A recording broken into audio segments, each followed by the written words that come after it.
नागपुर नाम के शहर में तेजस अपनी पत्नी नीरू के साथ रहता था। पति पत्नी दोनों ही नौकरी करते थे। एक दिन तेजस गांव अपनी माँ के पास फोन करता है। हेलो, प्रणाम माँ।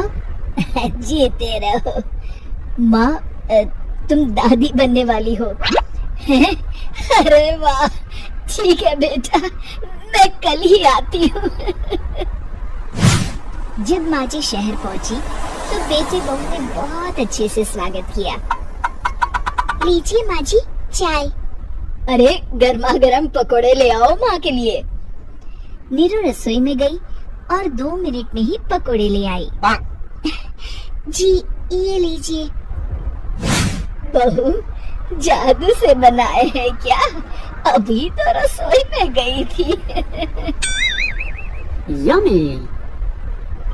माँ जी, शीला रसोई में पकोड़े तल रही है, मैं बस लेकर आई। हे भगवान, मेरा धर्म भ्रष्ट कर दिया तूने। अब तो गंगा जल से शुद्धिकरण करना होगा। दूसरे दिन, माँ जी मैंने नाश्ता बना दिया है, ऑफिस जा रही हूँ। पर अभी तो घर का सारा काम पड़ा है।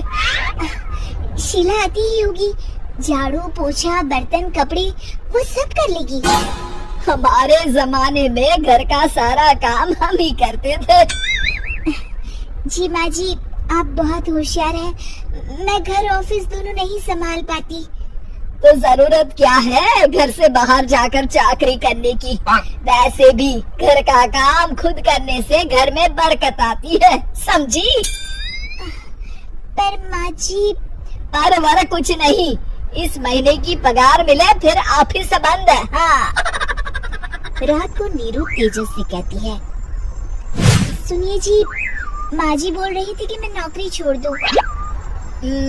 वैसे ठीक ही तो है, अभी तुम्हें आराम की जरूरत है। फिर भी आराम कहाँ, शीला को छुड़ाने के लिए बोल रही थी। तो अब 24 घंटे में इतना काम तो कर ही सकती हो। पर जॉब पसंद है मुझे, घर पर मन नहीं लगेगा। अगले दिन जब दोनों ऑफिस के लिए निकल रहे थे, मेरी तो कोई कीमत ही नहीं है इस घर में। माँ जी, आजकल महंगाई बहुत है, रहन सहन भी बदल गया है। दोनों नौकरी करते हैं तभी ठीक रहता है।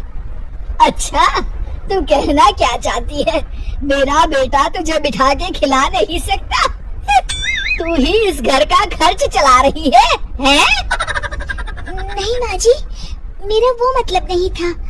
मतलब खूब समझती हूँ, ये बाल धूप में सफेद नहीं किए मैंने। हाँ।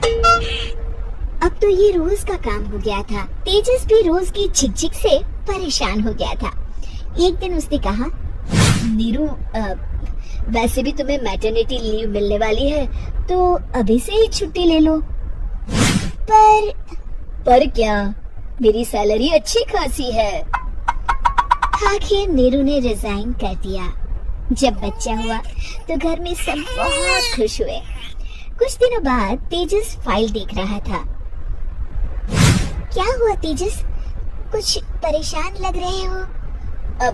हाँ, वो हमारी जितनी सेविंग्स थी वो तो हॉस्पिटल में और छठी के फंक्शन में खत्म हो गई है नीरू। और अभी वैसे मंदी चल रही है तो मैं बोल रही थी कल मुन्ना को हेपेटाइटिस का टीका लगवाना है। नीरू, क्या पोस्टपोन नहीं कर सकते? नहीं जी, बिल्कुल नहीं। अब तेजस को समझ में आ रहा था कि उससे गलती हुई है। पैसों की कमी का असर घर के माहौल पर भी पड़ रहा था। अगले दिन, बेटा मेरा चश्मा और ये दवाइयाँ ले आना, पर्चा देते हुए माँ जी ने कहा। जी। तेजस, मुन्ना के लिए दूध का डिब्बा और डायपर भी ले आना, और ये किराने के सामान की लिस्ट है, इसे भी लाना है। तेजस गुस्से में लिस्ट मरोड़ कर फेंकता है और चिल्लाता है, पैसे क्या पेड़ पर उगते हैं? ये ले आना, वो ले आना। अरे पर ये जरूरत का सामान ही है। वो गुस्से में बिना कुछ कहे ऑफिस चला गया। अरे लंच तो ले जाइए। नीरू दौड़कर डिब्बा पकड़ाती है। एक दिन खाना खाने के बाद, नीरू, अब तो मुन्ना कुछ बड़ा हो गया, तो अब तुम वापस ज्वाइन कर लो ना जॉब। पर इस रिसेशन में जॉब मिलना बहुत मुश्किल है, ट्राई तो करो।